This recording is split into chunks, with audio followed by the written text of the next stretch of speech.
একটি বোমা যার ওজন ৩০,০০০ পাউন্ড, যা পৃথিবীর বুকে কোথাও ব্যবহার হয়নি কখনো। একটি স্থাপনা যা পাহাড়ের নিচে ৮০ মিটার গভীরে লুকিয়ে আছে। আর একটি প্রশ্ন, ইরানের এই গোপন পারমাণবিক ঘাঁটি কি শেষ পর্যন্ত গুঁড়িয়ে দেবে ইসরায়েল? সত্য কি সামনে আসছে?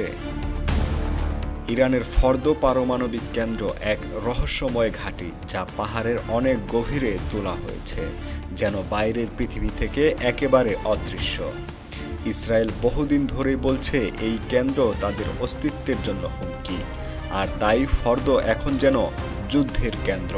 কিন্তু এত গভীরে লুকানো এই ঘাঁটি ধ্বংস করবে কিভাবে?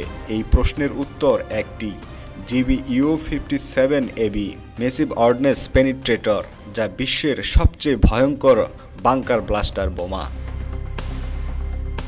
না, এটি পারমাণবিক নয়, তবে এর ক্ষমতা এমন যা পারমাণবিকের চেয়েও ভয়ঙ্কর প্রতিপন্ন হতে পারে, কারণ এটি মাটির প্রায় ২০০ ফিট নিচে বিস্ফোরণ ঘটাতে পারে।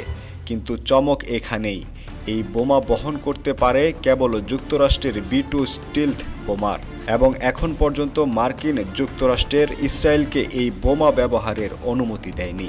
এই বোমা এতটাই ভারী ও শক্তিশালী যে শুধু একটি নয়, পরপর কয়েকটি GBU-57 নিক্ষেপ করে মাটির গভীরে একটি পথ তৈরি করা যায়, যেন ধাপে ধাপে ধ্বংস করা যায় বাংকারের প্রাণকেন্দ্রকে।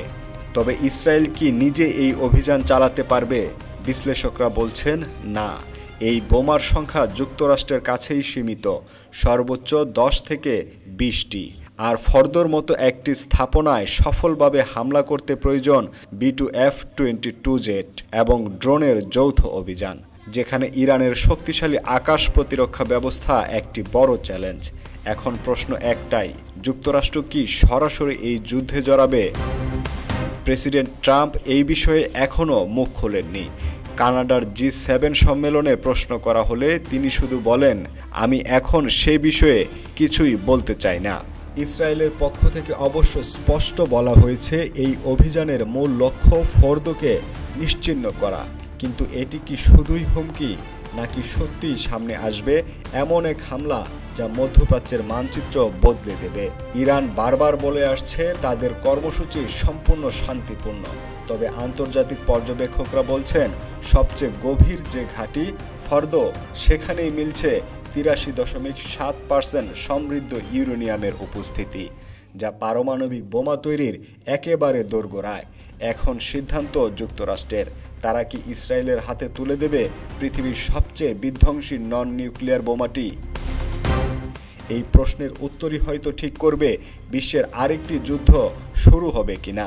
আপনার কি মনে হয়, যুক্তরাষ্ট্র কি শেষ পর্যন্ত MOP ব্যবহারের অনুমতি দেবে? কমেন্টে লিখে জানান আপনার মতামত।